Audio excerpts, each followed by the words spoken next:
Hello, everyone. Welcome to the next step in our travels through the book of Genesis, and we are traveling with Abram through the land of Canaan.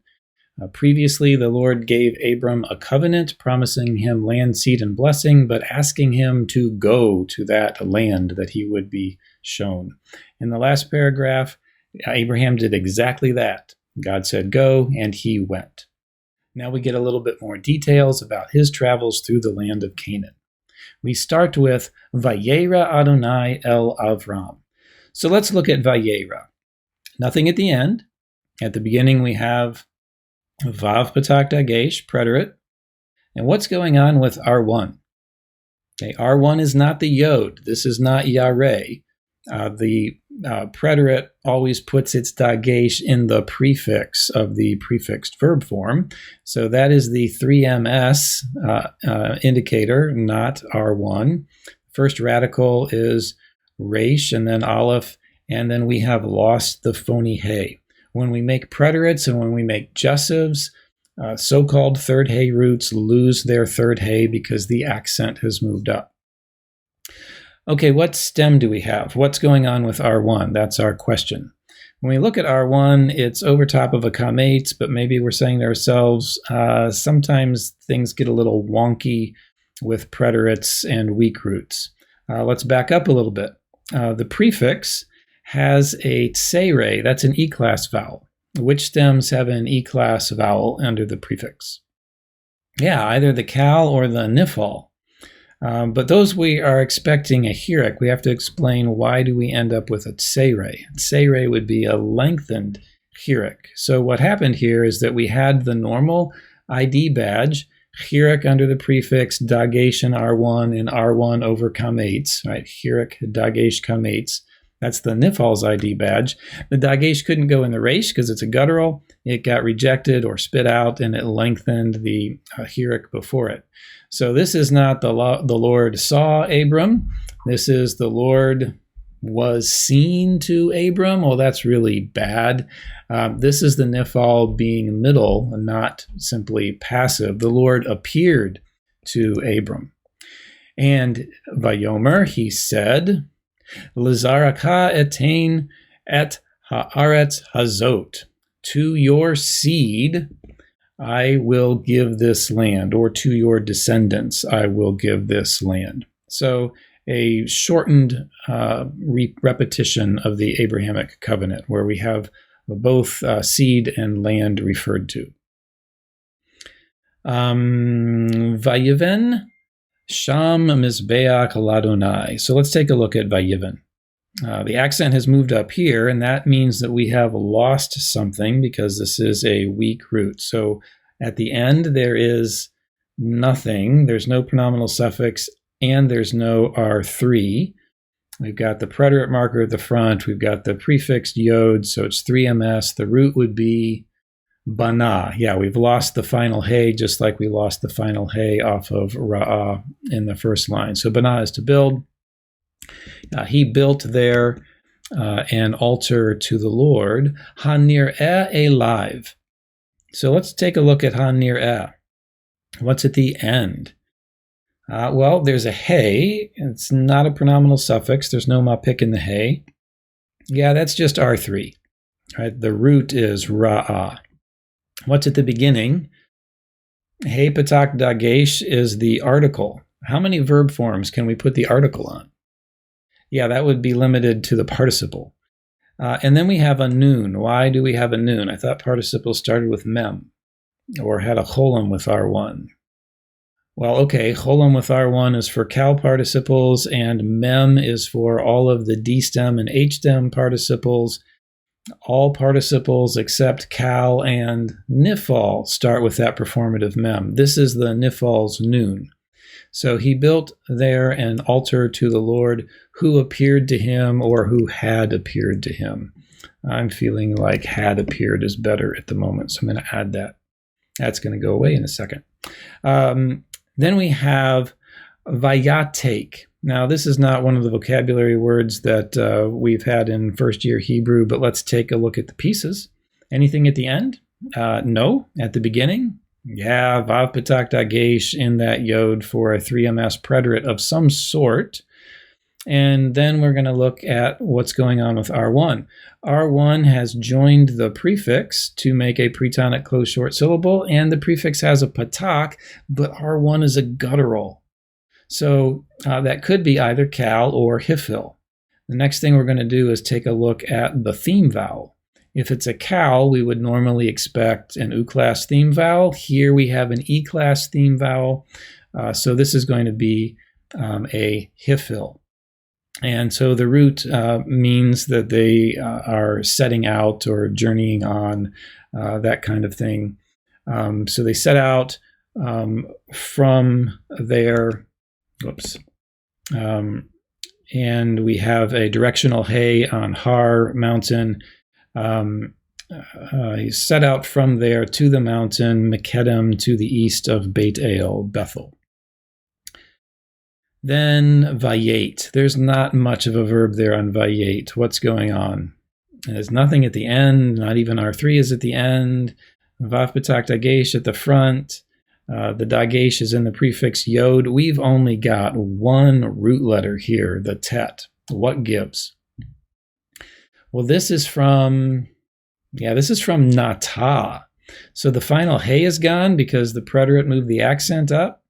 The noon, which was closing the syllable, jumped into the tet and tried to become a dagesh forte, and it couldn't, not because tet is a guttural, but simply because there's no vowel after it, and you can't keep a dagesh forte in a letter that doesn't have a vowel after it. So we lost both R1 and R3. Nata is to extend, to stretch out. So he stretched out his tent. He extended his tent. He set up camp, maybe we would say in English. So the root noun here is ohal, which means tent. And here's a case where they used a mater he instead of a mater vav for the cholam of the 3ms suffix. So this is actually his tent, just with a funny spelling. So he set up camp.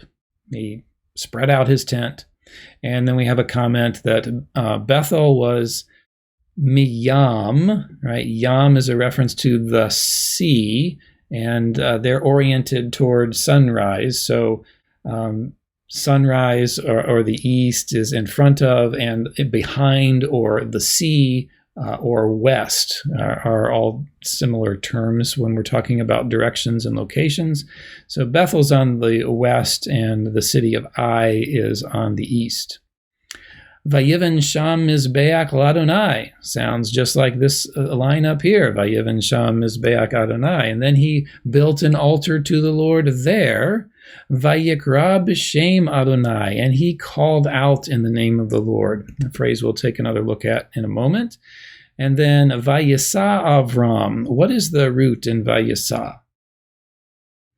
Yeah, it's Nasa. This is Nasa with an ayin. This is not Nasa with an aleph. That's the one that usually makes you think of NASA and liftoff and things like that, but it just means pick up, carry. But this is Nasa with an ayin, which means to pick up camp, to set out on a journey. So Abram set out, and then we have, we're journeyed on, and then we have Halok v'nasoa hanegba. Let's consider these two forms together. What are they? We see the same pattern with each one. We've got this kametz under R1 and this nice cholam vav between R2 and R3. Can you remember what form that is? That's an infinitive absolute. Now, slightly over half of the infinitive absolutes in the Bible are paronomastic infinitive absolutes. That means they are working with a finite verb that's based on the same root. That's not what is going on here. This is a pairing. So if you go back and look at your grammar about pairings, you'll find a comment especially on halak. When we have halak as an infinitive absolute, and sometimes it does this as a participle, it works with the verb that it's joined with to mean like more and more of that thing. And so he set out, and he kept on setting out. Now, why would you do that? Well, because they're not going and camping in their car. They're not packing up their station wagon and driving a long, long way all the way there and then setting up camp one time. They go in stages. So continuing to relocate toward the south, toward the Negev. So presumably Abram entered the land somewhere in the northwestern part, and he's been moving south. He came to Shechem, and now he's moving on further toward the Negev. So let's think about this passage a little bit. Here we have this phrase, Vayikra b'Shem Adonai. If we're going to do research on this phrase, we want to see this verb kara used with this preposition bet, and that being used with the noun Shem. So I set up a little search in accordance for that. Here we have kara, and then we have bet and Shem. Have only one word apart, these two. That guarantees that Shem will be the object of the preposition. And I allowed 4 words in between the verb and the preposition, just because you can have other stuff go on. I probably should have selected search in both directions so that we could have b'Shem, whatever, occurring before the verb. But this will do fine for us at the moment.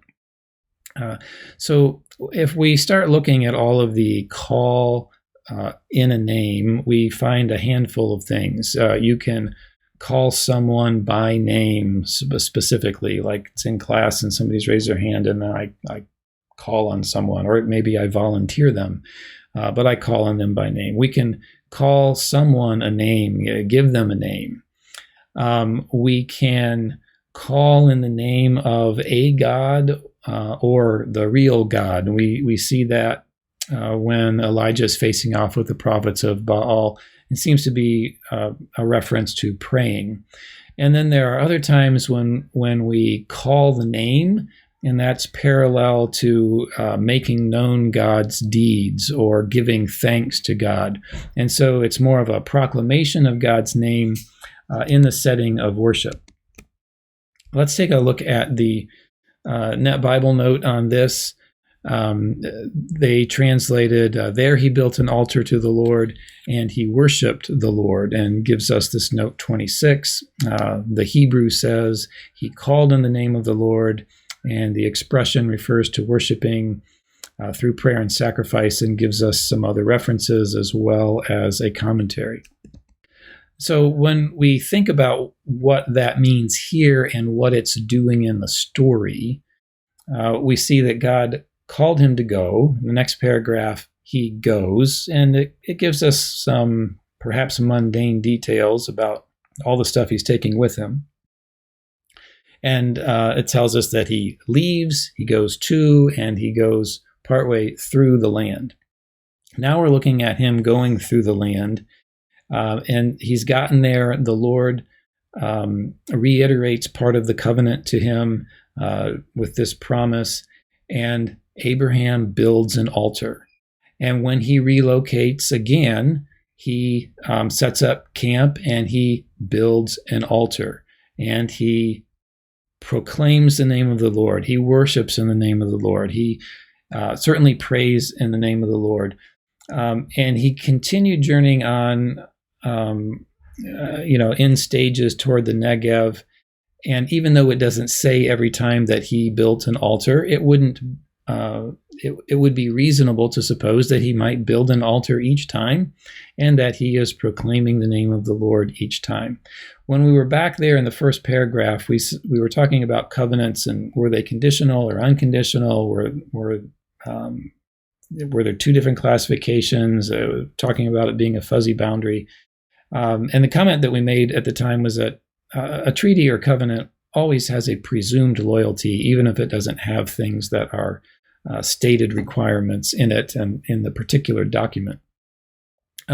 Here we're seeing Abram live out that loyalty. As he goes through the land, everywhere he goes, he is taking the effort to build an altar and to pray, to worship, to proclaim the Lord's name, in that place that he has arrived at. So he left his homeland, he left his society, he has left those societies or that society's gods. He has not embraced the gods of the land that he has arrived at. He is not acculturating himself to the culture of these people. He is setting up his camp and doing all the deliberate steps that, or he's doing these deliberate steps in order to worship the Lord in that place. And it's something for us to reflect on. It's a lot of work. It's not as easy as waking up in the morning, flipping through a few pages, or turning an app on our phone to read a few verses. He's building an altar. He's selecting an animal. He's killing it. Might presume that he's leading his family in worship. But he's displaying the loyalty that the covenant requires, and he's doing this everywhere he goes. Now, in the next little bit of story, he's going to do some stuff that looks pretty silly to us. And so Abram's a mixed bag, but so are all of us. Okay, so this third paragraph sort of concludes a unit and is setting us up for the next short story, and I hope you will stay tuned for the next paragraph.